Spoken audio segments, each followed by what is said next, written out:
Hello, j'espère que vous allez bien. J'avais commencé à filmer ce matin et puis j'étais vraiment très fatiguée. Donc j'ai fait une petite sieste matinale après avoir lancé une machine à laver. Et je vous retrouve pour l'heure du déjeuner.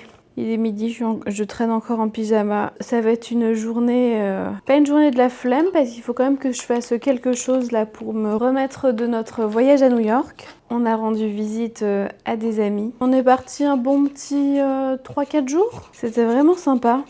Il a fait une chaleur étouffante, mais on a quand même bien pu se balader. On a marché un bon 20 km le deuxième jour, puis ensuite 10 km, 12 km. J'étais moi-même étonnée de la forme que j'ai eue. C'était vraiment un beau moment passé avec nos amis et puis de pouvoir profiter de nouveau de New York, visiter des endroits un peu différents. On a fait un comedy club. On a été visiter cette fois-ci le musée d'histoire naturelle. Très très sympa. En plus c'était au frais. Donc ça vraiment appréciable. Qu'est-ce qu'on a fait d'autre? On s'est baladé un petit peu dans Soho. Et puis franchement, c'était un peu un marathon de la bouffe. On a super bien mangé et heureusement qu'on a fait tous ces pas pour compenser. J'ai rien filmé du tout à New York. J'avais juste envie d'en profiter et puis de garder ces moments pour nous, être dans l'instant présent au maximum. Et là, on est de retour à Montréal. Hier, c'était la fête du Québec. Donc c'était un jour férié. On est rentré à la maison, la chaleur était étouffante dans l'appartement vu qu'on n'avait pas pu aérer ou faire tourner la clim pendant qu'on n'était pas là. La première nuit était un petit peu difficile pour s'endormir avec cette chaleur, mais heureusement là ça va mieux. Et puis cette semaine, il devrait pleuvoir. Je crois que c'est une des rares fois que j'attends autant qu'il pleuve pour rafraîchir l'air. Et comme toujours, je suis super contente de partir, mais je suis aussi très heureuse de rentrer à la maison, retrouver mon petit cocon, mes petites affaires et mon petit quotidien. Donc aujourd'hui, je filme cette petite vidéo. Ça va vraiment être quelque chose de tout simple.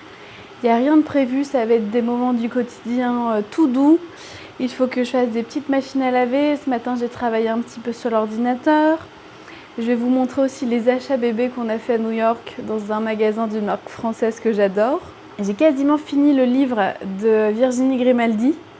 Peut-être que j'irai en acheter un autre parce que je l'ai dévoré. Lui, ça faisait longtemps que j'avais pas lu un livre aussi léger et sympa. C'est des petites choses banales mais qui font du bien. Moi, j'aime bien retrouver mon petit cocon, faire mes petites tâches ménagères. Pour le déjeuner, j'ai des prunes en dessert. Je vais faire une petite salade de concombre avec une sorte de petit pain qui est fourré aux épinards. C'est quoi? C'est épinards ricotta? Quelque chose comme ça, qui est dans le four que je fais chauffer. Et puis évidemment, un petit matcha glacé, bien glacé, pour accompagner tout ça. On est donc parti pour une journée enfin plutôt midi, après-midi, soirée. Self-care, rangement à la maison. Je pense que ça va être assez satisfaisant pour vous de me voir ranger et nettoyer. Mais voilà, je vais vous offrir ce petit moment de satisfaction. Et puis on papotera aussi un petit peu sur livres, différents sujets de la vie au fur et à mesure. Mais nous voilà partis pour une petite journée d'été ensemble à la maison.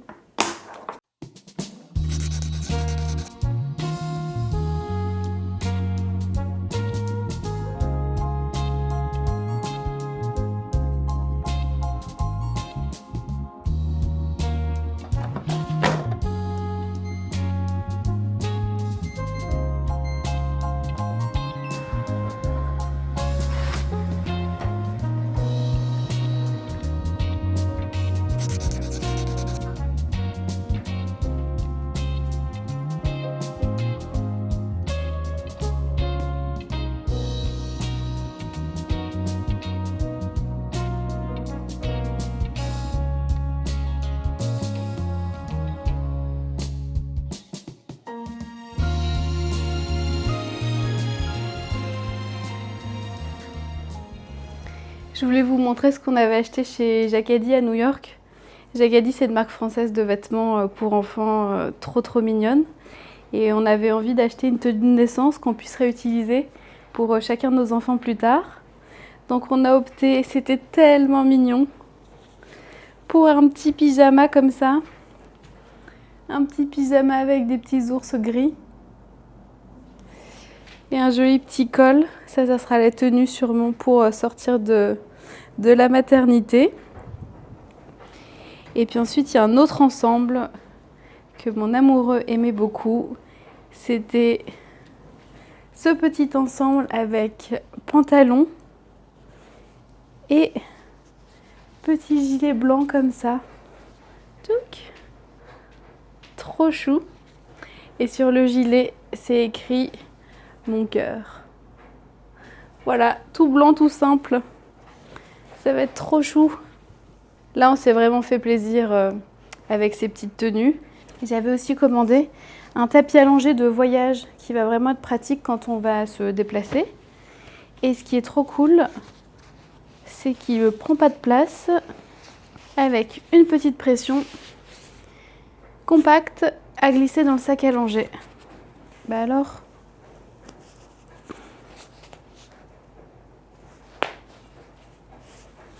j'espère que la pression va bien tenir quand même. Avec une petite pression comme ça. Et là, couverture. Alors ça, c'est vraiment... C'est la couverture. C'est ma couverture de naissance. Qui, vous voyez, elle a vécu, elle a été un petit peu abîmée, etc.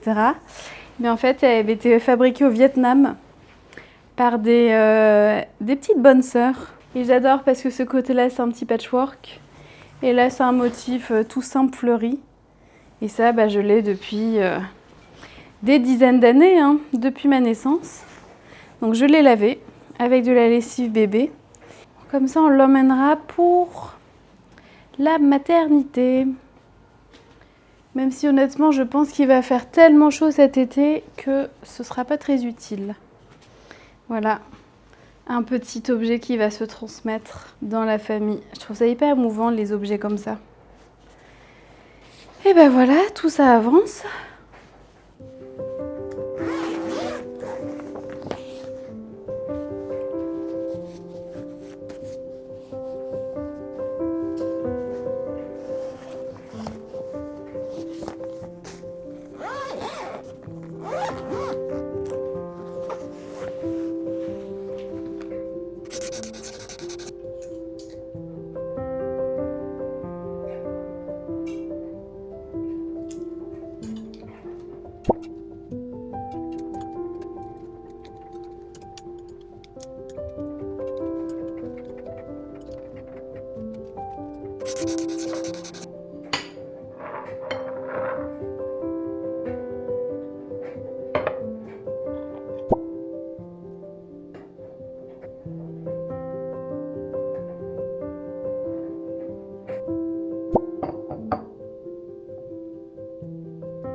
Ça fait du bien de se poser un peu. Ça y est, la température est bien montée. J'ai fermé tous les volets en haut. Dans la chambre aussi. Le salon, le soleil n'est pas encore rentré, donc j'attends encore un petit peu. Mais il fait chaud. J'ai tendu le linge dehors, mais quel bonheur. Comme ça, il va sécher en une demi-heure, maximum 1 heure, au lieu de plusieurs heures à l'intérieur. Et puis l'odeur à chaque fois, j'adore ça. Là, je vais me poser un petit peu pour finir mon livre. J'en suis ici, j'ai bien avancé. C'est donc celui de Raphaël... Ah, mais c'était pas du tout Virginie Grimaldi, comme j'ai dit. C'est le livre de Raphaël Giordano. Heureux les fêlés, car il laisse passer la lumière. Avec une jeune architecte, Henriette, qui souffre de trophobie, anxieuse de nature et hypersensible. Et au fur et à mesure des pages, ça m'a vraiment fait penser à moi. Je trouve que ça devrait être un vrai terme médical, la trophobie.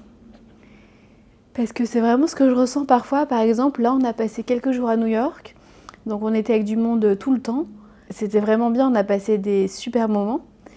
Mais c'est vrai que quand je rentre, j'ai un peu comme un... Je sais pas comment dire. La fatigue se fait sentir après m'être sociabilisée pendant aussi longtemps. Et c'est vrai que j'ai besoin de plusieurs jours après pour m'en remettre. Et c'est vrai qu'il y a des situations dans lesquelles, par exemple, New York, c'est une ville où il y a tout le temps du bruit. Et c'est ce que je disais à mon amoureux. Je lui disais, mais c'est vraiment une ville... Faut pas être introverti pour être là-bas.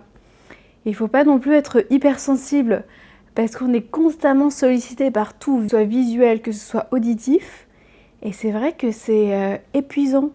Et quand on est rentré à Montréal, j'étais là, trop contente de retrouver notre petit quartier. Les rues calmes, les petites maisons, les buildings pas trop. J'ai mieux géré ma trophobie que d'habitude. Je me suis surprise moi-même, mais je me suis obligée chaque jour à faire une sieste de 40 minutes. Et je me rends compte que c'est vraiment comme ça que je recharge les batteries. Quand il y a un moment où j'ai une baisse d'énergie, où je sens que je deviens irritable, etc., de faire une pause pour dormir, ça me permet de remettre un peu les compteurs à zéro et ensuite de pouvoir repartir pour le reste de l'après-midi, la soirée. Et du coup, éviter de finir en pleurs à la fin de la journée parce qu'il y aura eu trop de stimulation pour ma personnalité d'hypersensible. Donc allez, je pense qu'en 20 minutes à peine, je vais avoir fini le livre et ensuite ça va être l'heure du goûter.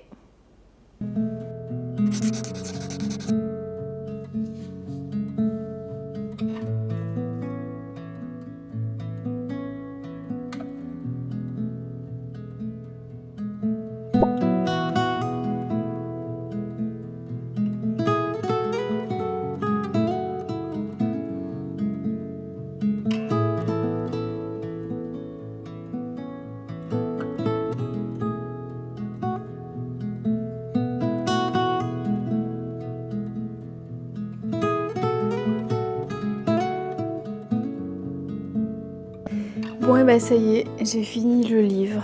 Là il reste une petite partie de témoignage que je lirai ce soir au calme sur les peurs inavouables des gens. Et il y a un passage que j'ai trouvé magnifique à la fin que je voulais vous lire. Henriette est désormais persuadée que quelqu'un qui tient à vous va prendre le temps de vous comprendre et de trouver des solutions sans vous juger.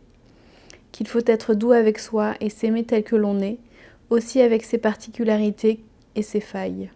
Raconter ce que sont nos ombres qui dessinent notre lumière, parler de la beauté indicible qui se cache dans chacune de nos fragilités et de la façon dont on peut se réparer en aimant cette partie de nous qui a eu peur, qui a eu mal, lui donner la tendresse dont elle a manqué. Et à la fin, c'est plein de témoignages de peur que chacun d'entre nous peut avoir. Il y a peur d'être mis en défaut professionnellement, peur de mes pensées intrusives inappropriées, peur d'être en insécurité, peur qu'on ne découvre mon besoin d'avoir un doudou, peur d'avoir envie d'aller aux toilettes au mauvais moment, peur des sorties festives, peur de tout, peur des virus, peur d'apparaître vulnérable ou d'être moqué, Donc ça, ces petits passages de peur inavouables, et ben, je les lirai ce soir avant de dormir. Et c'était vraiment un chouette livre. Je suis trop contente de l'avoir acheté, celui-ci, de l'avoir fini. Je vous le conseille vivement si vous avez envie d'une lecture d'été, un petit peu légère et en même temps pleine d'humour, pleine d'optimisme. Il est vraiment pas très épais, donc ça se lit en quelques jours, très facilement. Et ça donne beaucoup d'espoir, ça fait du bien au moral de lire des livres comme ça. Donc ça, c'était vraiment topissime. Je pense que cette semaine, je vais aller en acheter un autre de la même autrice parce que j'ai bien aimé son écriture. Il n'y avait pas trop de passages longs, de descriptions, etc. Les dialogues étaient bien, je me suis vraiment attachée au personnage. À chaque fois que j'ai fini un petit livre comme ça, je me suis attachée au personnage et je suis toujours un petit peu frustrée de le finir. J'aurais voulu que l'histoire continue, mais c'est bien. C'était la longueur idéale. Pas trop long, pas trop court. Voilà, petite lecture de l'été, la première finie.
J'ai conclu la journée avec une petite séance de journaling. Et pour faire suite au livre que j'ai fini, de Rafael Giordano, j'ai listé mes peurs. Et j'ai trouvé qu'en fait c'était un bon exercice de réussir à chercher et à mettre des mots sur ce qui peut me faire peur. Et je trouve que d'avoir la liste, ça permet ensuite d'en être plus consciente. Et du coup, quand des situations arrivent et qui génèrent ces peurs, ces anxiétés liées à tout ça, de se rappeler que c'est simplement une peur et qu'on peut réussir à la dompter et à l'accepter aussi pour mieux la vivre au quotidien. J'ai pas tout listé, il y en a sûrement d'autres qui me viendront, mais en tout cas, ça a enclenché le début d'une petite réflexion plutôt intéressante. J'ai mis dans la liste de mes peurs, entre autres, peur qu'on me trouve bizarre socialement, peur de prendre la parole dans un groupe, peur d'être mise sur le devant de la scène ou me retrouver au centre de l'attention, peur qu'il arrive des accidents ou des maladies à mes proches, peur d'être abandonnée, peur de ne pas être assez. Je trouve ça bien de noter ces petites peurs et de se dire que on a tous des peurs et qu'on est simplement humain et que de réussir à les accepter, c'est bien. C'est un beau chemin. Et que même pour les personnes qu'on admire, les personnes qui nous semblent les plus incroyables au monde, elles ont quand même des peurs. Même si parfois certains donnent le change et donnent l'impression qu'ils n'ont pas de peur, je suis convaincue qu'on a tous nos combats, tous nos peurs. c'est pas toujours évident de les dompter, mais quand on y arrive, en tout cas quand on démarre ce chemin d'acceptation, et ben je trouve que déjà ça enlève un peu une charge sur les épaules. Voilà, sur ces petites paroles philosophiques, je vais vous laisser. C'était une journée toute simple qu'on a passée ensemble. J'étais plutôt fatiguée, mais ça m'a fait du bien de prendre la caméra et de vous retrouver un petit peu pour papoter et vous partager mes réflexions. Il est 22h, c'est une bonne heure pour se glisser dans le lit avec justement la fin du livre. Ah oui, et je voulais vous partager ça avant de vous quitter. J'ai oublié de filmer, etc. le dîner et compagnie parce qu'en fait j'ai écouté un podcast qui est le dernier épisode de Bliss Stories, Maternité sans filtre. Et c'était le témoignage de Sonia, vivre avec un homme alcoolique. C'était tellement émouvant, tellement poignant, le parcours de cette femme. J'en avais les larmes aux yeux et il a duré 1h43. J'ai pas vu le temps passer, j'étais prise dans tout son parcours, j'avais l'impression de vivre les événements avec elle. Et j'étais impressionnée par sa force, sa ténacité et l'instinct de survie qu'on peut avoir dans certaines situations. Et je vais vous mettre le petit lien ici pour que vous puissiez le voir. Incroyable. Si vous voulez vraiment... ne l'écoutez pas si vous... ne l'écoutez pas si vous n'êtes pas dans une période très joyeuse de votre vie. Parce que c'est vrai que ça aborde quand même des sujets qui sont très profonds, très sombres. Donc si vous avez une baisse de morale, attendez quelques jours avant de l'écouter. Mais si vous avez envie d'un témoignage poignant, fort et en même temps plein d'espoir, eh ben, je vous conseille vivement de l'écouter. C'est sûr que vous passerez un bon moment. C'était la petite recommandation du soir avant de se quitter et d'aller se coucher. Donc j'espère que vous avez aussi passé un bon moment en ma compagnie. Comme d'habitude, prenez bien soin de vous, faites des choses qui vous font du bien. Et nous, on se retrouvera la semaine prochaine pour une nouvelle vidéo. I know the sign was given, it's in the way you move, and in the sound of your heart. We tend to fall together, fall in love and still in the